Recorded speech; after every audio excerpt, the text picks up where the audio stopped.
Two.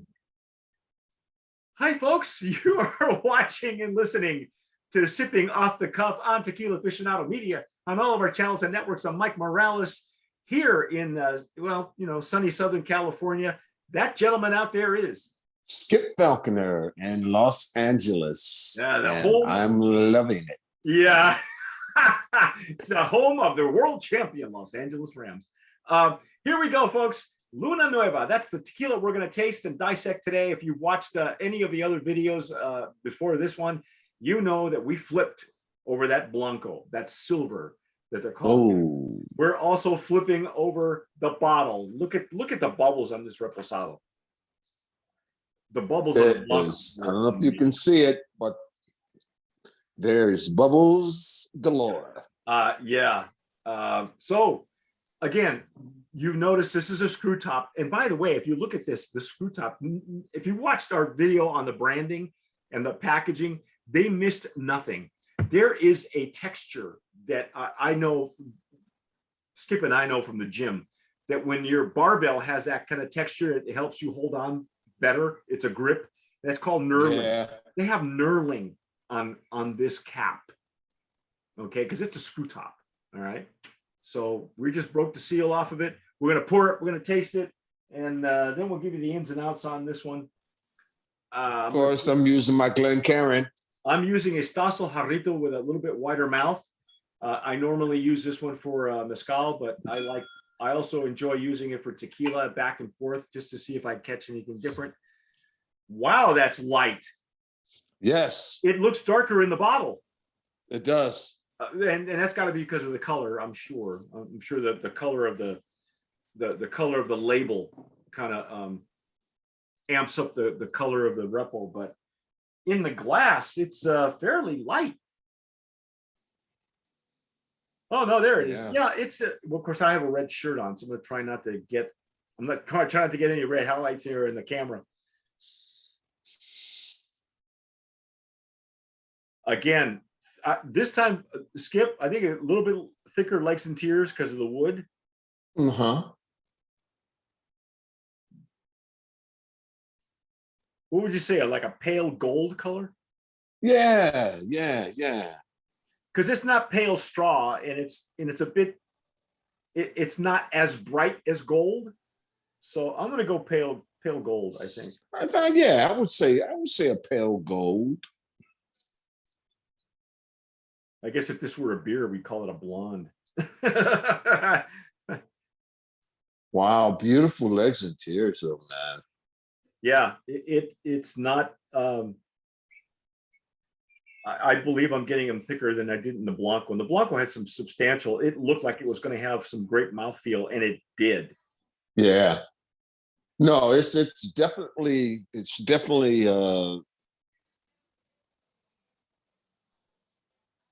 thicker in in this Reposado here. Yeah, and that's a good thing. I mean, that's the wood. The wood's doing its job. So yeah. Let's see what we get on the aroma. What do we?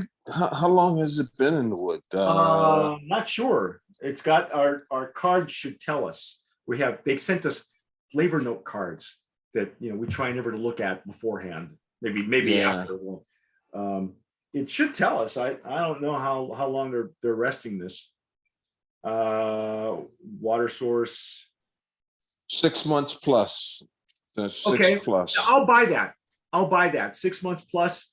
Probably anywhere from 6 to 8 months for this kind of color. That's about right. Oh, I still get the agave. Oh, I'm getting some sweet wood notes on this one too. Yeah. Of course, I have a wider surface. This is an 80 proof tequila. Okay, just to be clear. And something I didn't look for in the Blanco, but I didn't detect either. There's alcohol at the bottom of the glass, so there is sufficient alcohol. It's not off-putting. It's not going to burn the hairs or anything. Yeah. It's pleasant, and I look for that. You really should, because it is another element of aroma. Yeah, no matter what anybody tells you, folks, tequila needs to have alcohol in it because that's what it is. This I think has a little more alcohol than the In the Blanco, right? the Blanco. Yeah. Which is good. I like that. I think it's helping present the agave and the wood notes because that's what the alcohol does. The fumes bring it up to the nostrils. Yeah, and this is bringing it up to my nostrils. Yeah. It's kind of spicy. Kind of it has kind of a buttery.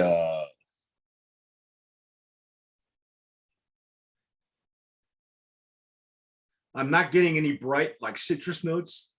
Not coming through. In other words, sometimes depending on the tequila and what they're resting it in, we'll get like a bright lime zest on the Blanco, and it turns into like an orange blossom once it's been aged in the Repo. This is not doing that for me yet. Yeah, it's French oak and American white oak. So it's a combo. Yeah. Ooh, French oak. But I'm not, but I'm not detecting the French oak. Maybe the sweetness is coming from the French oak. Yeah, because I'm not detecting the French oak either. No, I thought it was more whiskey. Like I'm getting like whiskey notes.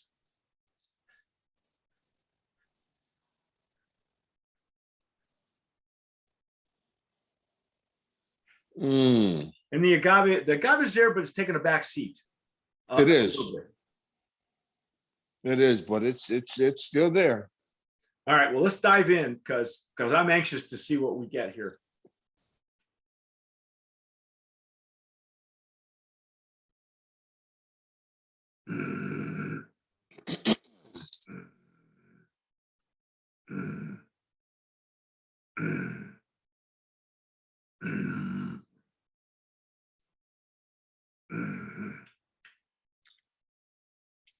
All right, there's a hint of French oak in there. It's a hint. Just a hint. Yeah, it's not overdone. Because French oak is easy to overdo. I mean, Casa Noble, their Reposado is in French oak is like, it's like drinking an añejo. Yeah. This is very subtle though. I've had French oak where it was more prominent. I think, in fact, with you, Skip, where the French oak is so prominent that it's you get these cocoa, bitter chocolate aftertaste. Right. Right. Not getting this on this. In fact, if I get anything, I get more of if I get chocolate, it's almost like a milk chocolate. You know how milk chocolate is sweeter? Or yes. Or if you go dark chocolate, if you go 60, a 60% cacao, it's sweeter than a 70 or an 80 or an 85 or 90, however high they go. Because I've had really dark, bitter chocolate, which is fine because you can pair those with cigars if you want. But usually for me, a 60% cacao is sweet. And that's where this is. This is like a 60% cacao or milk chocolate. Not super over the top, but Well, now what I'm getting is the Blanco was a little more peppery. This is more spicy. Okay, I'll buy that. This has a more of a spicy, like a baking spice or cinnamon. A baking spice. Yeah, it's not even a hot cinnamon either. It's just no. It's all very subtle.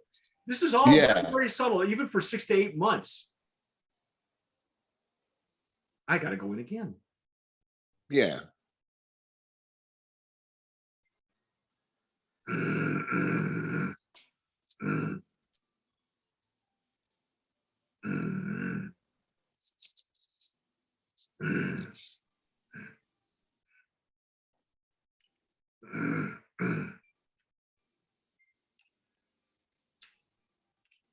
Wow, that's just damn good, man.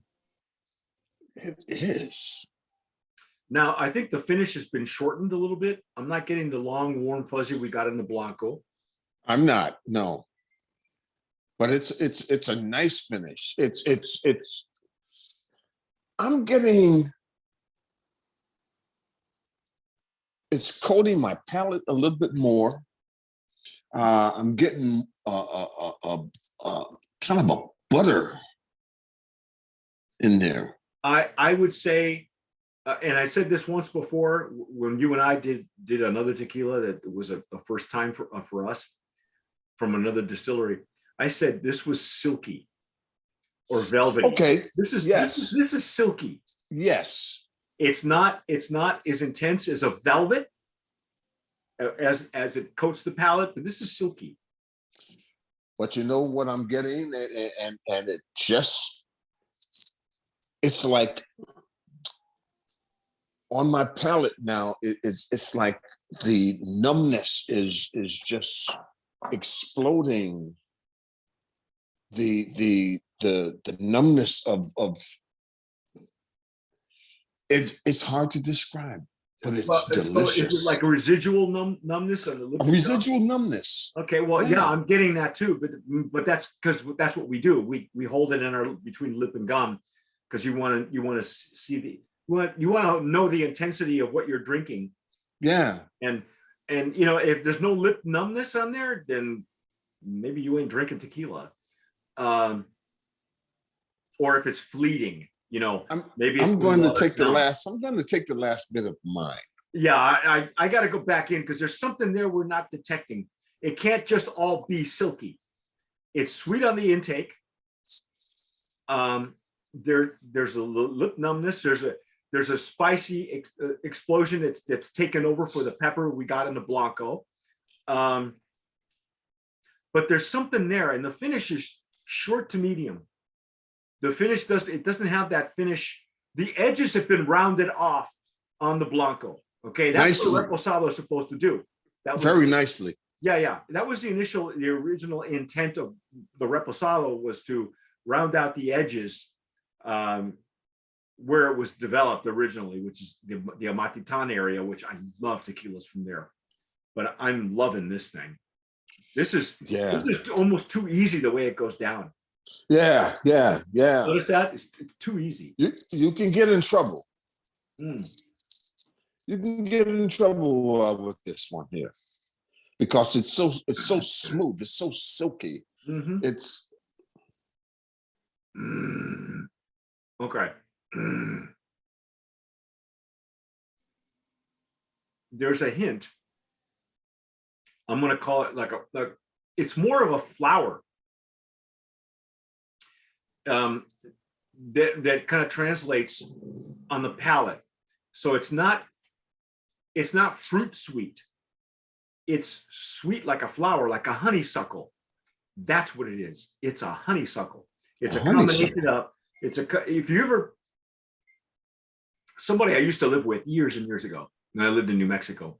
She was from Denver, and she said to me, we had honeysuckle vines because they attract hummingbirds and bees, so we were all about attracting, life into our backyard. She loved gardens and flowers and things. And so she says, I'm from Southern California, man. We don't get honeysuckle. We don't know what that is. And she says, when they would blossom, the honeysuckles, she said, here, she plucked one. And she said, lick the stem. I go, what do I look like, a bee? That's what I think for. What am I, a hummingbird? No, she goes, go ahead. And I sucked the stem. The I forget what the name of that is. It's the middle of the blossom. Mm-hmm. And when you actually suck on it, it tastes like honey. And that's what this is. It's not honey from a whiskey. It's not deep honey, because we've had that before, right? Right. This is like honeysuckle. I said it was a flower and maybe some whiskey notes, and whiskey kind of has honey and caramel, a little bit of that. Mm-hmm. Even the caramel, it's not caramel. It's not butterscotch. I get vanilla in there also. Okay, a little bit. All right. Just a tad bit. I would call it a honeysuckle. That's what I would call it. Okay. Because it does. It reminds me of it's a bit of a flower, but I'm ingesting it because sometimes flower aromas don't translate into flavor profiles in the flavor. But I was getting it on the retro Right. label and I couldn't figure out. And you know what else? You know what else it reminds me of? What? And it may be weird, but sort of a French vanilla ice cream. Well, let's get into the notes here because they're. Yeah. I'm going to see what the barrel thing is about because I haven't even read these, folks. Like I said, we just broke the seal on these things. Roller mill, double distill, stainless steel pot, aging, French oak barrels, French oak American barrels. white barrels, 6+ month. So this is, can we consider that this is a blend? Yes. Go there, right? They say, some people say it's got an instant caramel character on the nose and tongue. By the nose, you'd be forgiven for thinking this was a caramel liqueur. Ample agave on the finish, gives it balance, sweet and spicy in one fell swoop. Okay. A consistent vanilla sweetness. It has a pleasant dessert flavor. Yes, it does. Well, now the tasting notes, that was what that was a critique. That was okay. But the tasting notes say vanilla, red currants, apricots, butterscotch, and toffee. I'm not getting it that deep.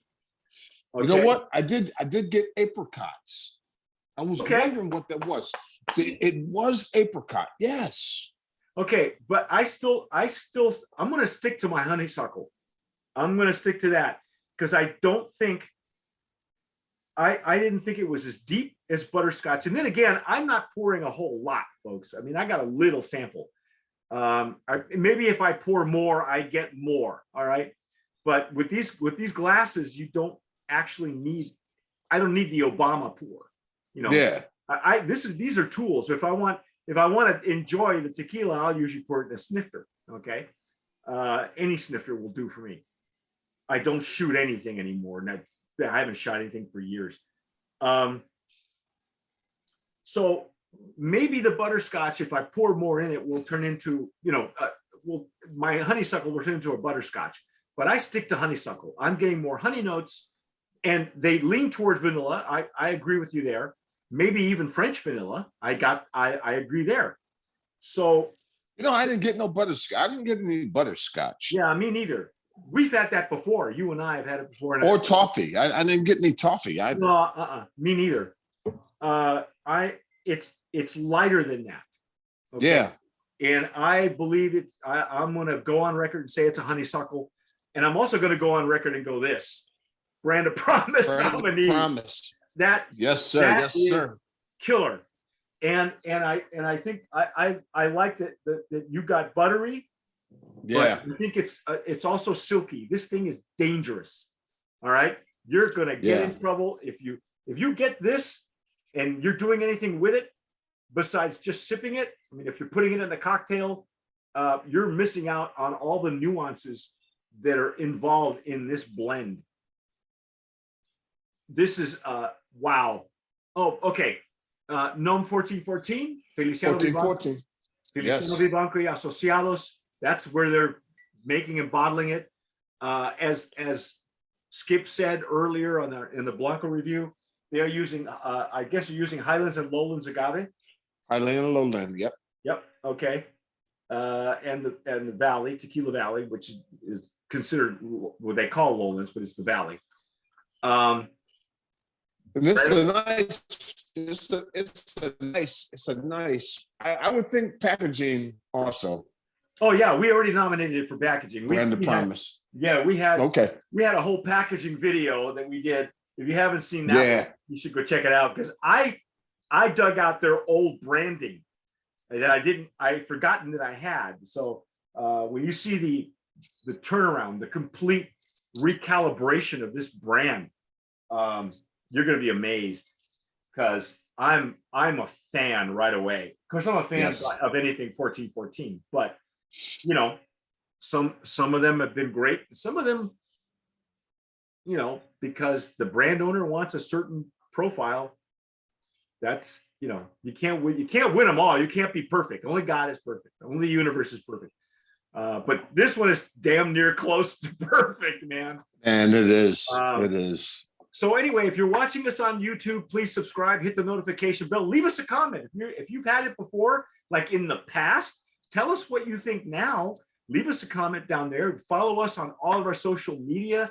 On Instagram, you can follow Skip on Instagram, follow Tequila Aficionado on their Instagram. On YouTube, subscribe. Give us a like on the video because it helps us on the algorithm. And whatever you do, tomar sabiamente. Sip wisely.